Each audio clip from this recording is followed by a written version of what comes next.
देश के लोकतंत्र की सबसे बड़ी संस्था संसद के अंदर अखिलेश यादव ने किया बुद्ध धर्म का अपमान। भाजपा के बुद्धिस्ट सांसद को टारगेट करते करते टारगेट कर गए बुद्ध को। नमस्कार, मैं अनुज कुमार, आप देख रहे हैं जनपद लाइव। जी हां, जिस बुद्ध धम्म पर आज देश का बड़े से बड़ा लीडर, चाहे वो देश का प्रधानमंत्री हो या फिर देश का गृह मंत्री हो, बोलने से बचता है कि कहीं कोई आपत्तिजनक बात ना निकल जाए। इसके पीछे वजह है तो इस देश का अम्बेडकराइट और बुद्धिस्ट समाज।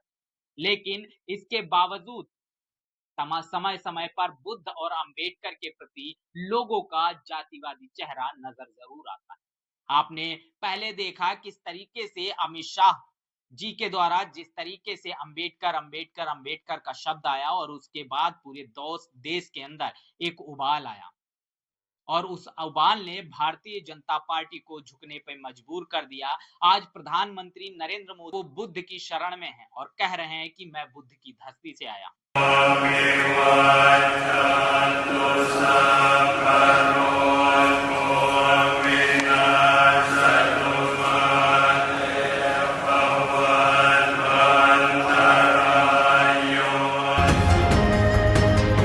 उत्तर प्रदेश के मुख्यमंत्री योगी आदित्यनाथ आज बुद्ध को लेकर तमाम तरीके के मंचों से भाषण दे रहे हैं। दुनिया के अंदर उनके अनुयायियों ने बौद्ध धर्म का प्रचार प्रसार किया। जहां पर लोगों में सभ्यता नहीं थी, वहां सभ्यता और शिष्टाचार सिखाया। बौद्ध धर्म के करुणा और मैत्री के संदेश के माध्यम से उन्होंने दुनिया को अपनी ओर आकर्षित किया। आज दुनिया में बड़े बड़े देश, जापान हो, कोरिया हो, लाओस हो या दुनिया के वे तमाम बड़े देश बौद्ध देश के रूप में दुनिया की एक ताकत रखते हैं, बुद्ध के प्रति अपना समर्पण का भाव रखते हैं। लेकिन बुद्ध ने तलवार के बल पर नहीं, उनके अनुयायियों ने भारत के ज्ञान की इस परंपरा के बल पर दुनिया को अपनी ओर आकर्षित किया और अपना अनुयायी बनाया है।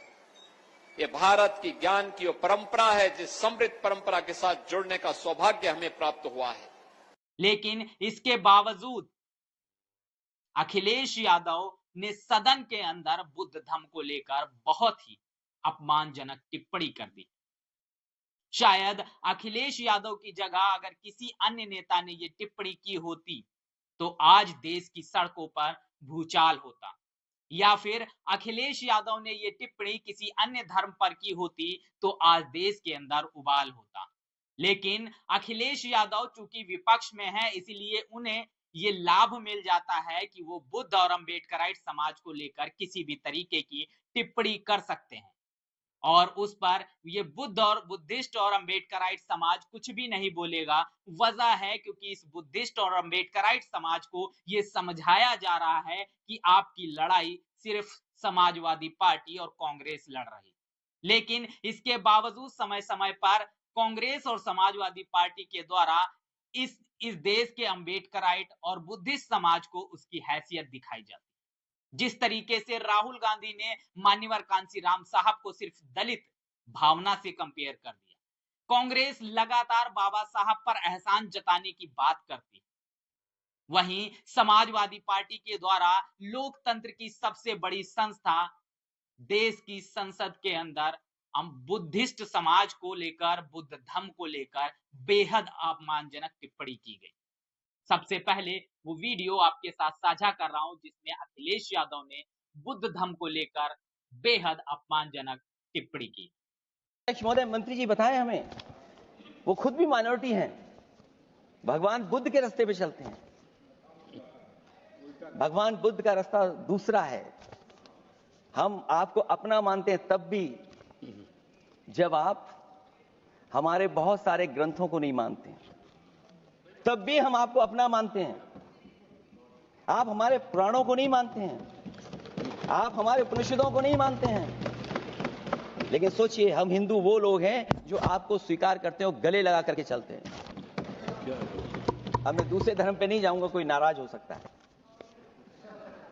तो आपने ये वीडियो सुना और कट्टर हिंदू अखिलेश यादव को आज इस वीडियो में आपने बुद्ध धम्म को लेकर ज्ञान देते हुए सुना हुआ। कट्टर हिंदू अखिलेश यादव का कहना है कि अखिलेश यादव का और बुद्ध का रास्ता अलग अलग। भले ही वो इस पूरे वाक्यांश में एक बुद्धिस्ट सांसद को टारगेट कर रहे हों, लेकिन अखिलेश यादव को अगर किसी भाजपा के बुद्धिस्ट सांसद को टारगेट ही करना था तो टारगेट उसे करना चाहिए था।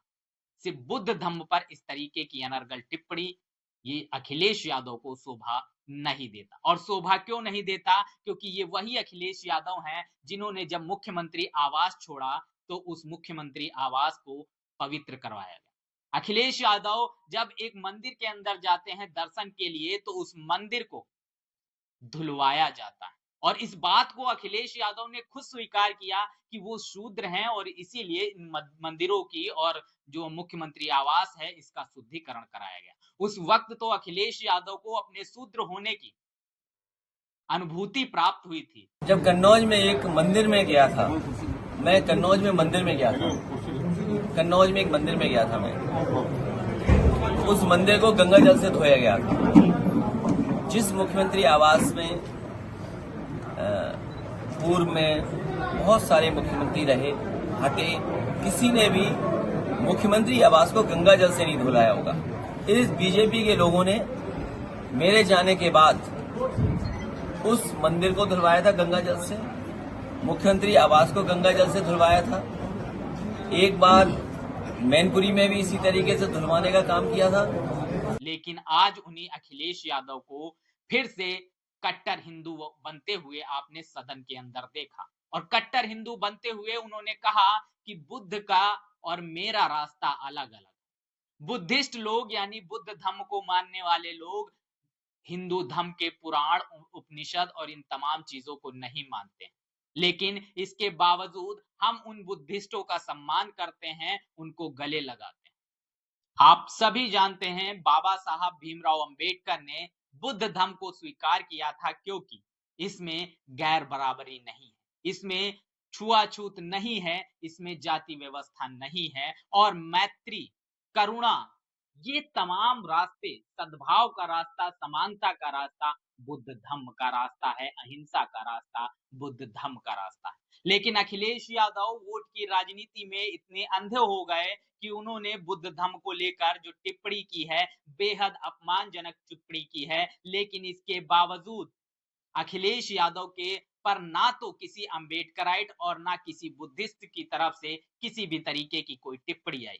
वजह यह है क्योंकि अखिलेश यादव विपक्ष में हैं और विपक्ष में होने के नाते अखिलेश यादव को ये एज मिल जाता है कि वो बुद्धिस्ट या अम्बेडकराइट समाज को लेकर कुछ भी बोल सकते हैं, वो अपनी वोट की राजनीति के लिए कुछ भी बोल सकते हैं। सोचिए अगर यही टिप्पणी भारतीय जनता पार्टी के किसी नेता ने की होती तो क्या इसी तरीके से विपक्ष शांत बैठा होता? क्या इसी तरीके से अखिलेश यादव चुप बैठे होते? क्या इसी तरीके से राहुल गांधी चुप बैठे होते? नहीं, ये तमाम राजनीतिक दल उस मुद्दे पर अपनी राजनीतिक रोटियां सेकते हुए नजर आ रहे होते हैं। इस बहुजन समाज के तमाम पत्रकार जो अपने आप को सेकुलर पत्रकार कहते हैं, वो तमाम प्रोफेसर जो आज अम्बेडकराइट समाज को और बुद्धिस्ट समाज को समझाने की कोशिश कर रहे हैं कि उनको अखिलेश यादव और कांग्रेस को वोट क्यों करना चाहिए, क्या उनकी तरफ से अखिलेश यादव की जो टिप्पणी बुद्ध धम्म को लेकर आई, क्या इस पर किसी ने किसी भी तरीके की कोई आपत्ति जताई है?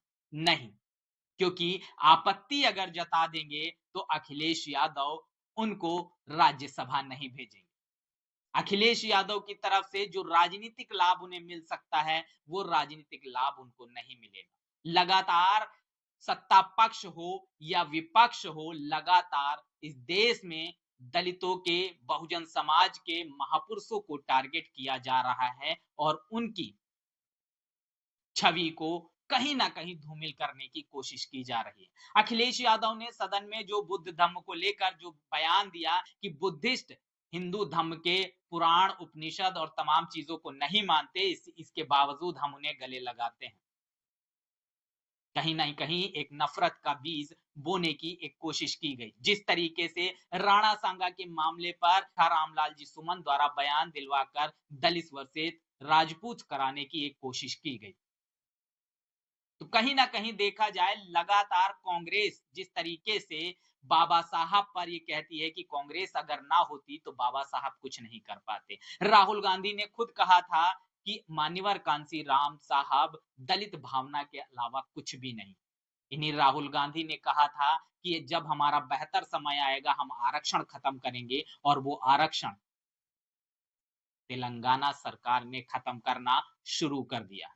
बात कर लेते हैं सत्ता पक्ष की, तो सत्ता पक्ष में भले ही नरेंद्र मोदी जी आज बुद्ध के सामने शीश नवाते हुए नजर आ रहे हैं, भले ही भारतीय जनता पार्टी ये बड़े दावे कर रही हो कि वो 14 अप्रैल को बड़े बड़े प्रोग्राम करेगी और कहीं ना कहीं बाबा साहब की जयंतियों को मनाएगी, लेकिन इसके बावजूद सीतापुर का हाल ही में मामला आया है जहां पर भगवान बुद्ध और बाबा साहब भीमराव अंबेडकर की प्रतिमाओं को जबरन प्रशासन ने हटा दिया, जिसमें गांव वालों के बीच में और पुलिस प्रशासन के बीच में झड़प हुई और इसमें पुलिस वालों को और गांव वालों को दोनों को चोटें आई हैं और पुलिस प्रशासन की तरफ से तमाम गांव वालों पर मुकदमे भी दर्ज किए गए।